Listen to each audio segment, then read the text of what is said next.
اعوذ باللہ من الشیطان الرجیم بسم اللہ الرحمن الرحیم۔ کبھی جو سوئے غریباں خیال ہو جائے تو ہم فقیروں کو بھی حاصل کمال ہو جائے۔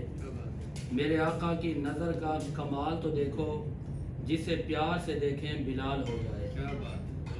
مکہ کے حالات بھی ہمارے سامنے ہیں، مدینہ کے حالات بھی ہمارے سامنے ہیں۔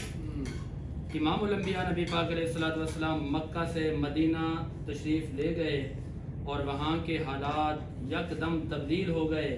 کیوں نہ تبدیل ہوتے کہ میرے مصطفیٰ کے قدم جو لگ گئے تھے، تو جب قدم لگے تو لا اقسم بہذا البلد وانت حل بہذا البلد، یثرب تھا تو یثرب مدینہ بن گیا۔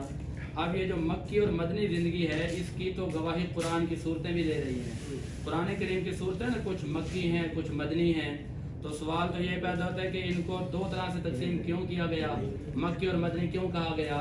فرق یہ ہے کہ جتنے بھی انبیاء کرام تشریف لائے، ہر نبی نے اپنا اپنا کام کیا، تبلیغ کی اور اشاعت میں اہم کردار ادا کیا۔ تو اللہ کا حکم ہوتا تھا کہ فلاں مقام پر فلاں جگہ پر، ان کے لیے مخصوص جگہ ہوا کرتی تھی کہ وہاں آئے، پیغام الہی لے کر جانا ہے۔ لیکن میرے مصطفیٰ کا کمال یہ ہے کہ کریم آقا صلی اللہ علیہ وسلم اگر مکہ میں ہوتے تو قرآن مکہ میں اترتا، اگر آپ مدینہ میں ہوتے تو قرآن مدینہ میں اترتا۔ اب بات یہ ہے کہ میں آپ کے سوال کی طرف آؤں۔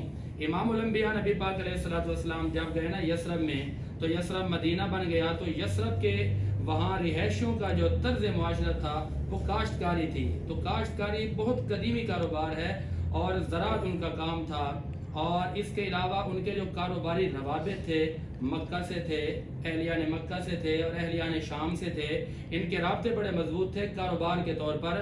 تو کاروبار تو ہوتا تھا، رابطے بھی ہوتے تھے، لیکن فرق یہ ہے کہ ان کے کاروبار میں وہ صاف گوئی، وہ محبت، وہ معیار نہ تھا۔ لیکن میرے کریم آقا جو وہاں پر گئے تو ان کا جو طرز معاشرت ہے وہ بھی تبدیل ہو گیا، ان کے جو روابط ہیں ان میں بھی بڑی تبدیلی آ گئی۔ تو وہ تبدیلی کس طرح سے آئی؟ حضور اکرم صلی اللہ علیہ وسلم جب وہاں تشریف لے گئے تو یہ حدیث پاک میرے آقا کی وہاں آمد کی گواہی دے رہی ہے کہ رسول اللہ نے کس طرح سے وہاں تبدیلی ظاہر فرمائی۔ بخاری کی حدیث پاک ہے، اس کی جلد نمبر 2 ہے، کتاب المظلوم ہے، صفحہ نمبر 863، حدیث نمبر 23 سے 14، اور یہی بخاری کی حدیث نمبر 467 بھی ہے۔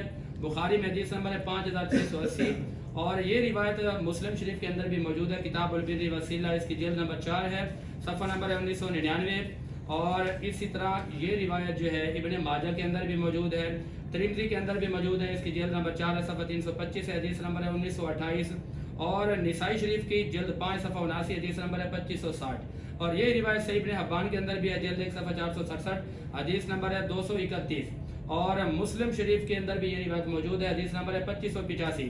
تو یہ روایت کیا بتاتی ہے کہ جب آپ مکہ سے مدینہ میں گئے تو وہاں کے حالات کیسے؟ اوس و خزرج دشمن تھے ایک دوسرے کے، اور یہودی ایک دوسرے کے دشمن تھے، ان کی بڑی صدیوں پرانی لڑائیاں تھیں، جھگڑے تھے، اختلافات تھے۔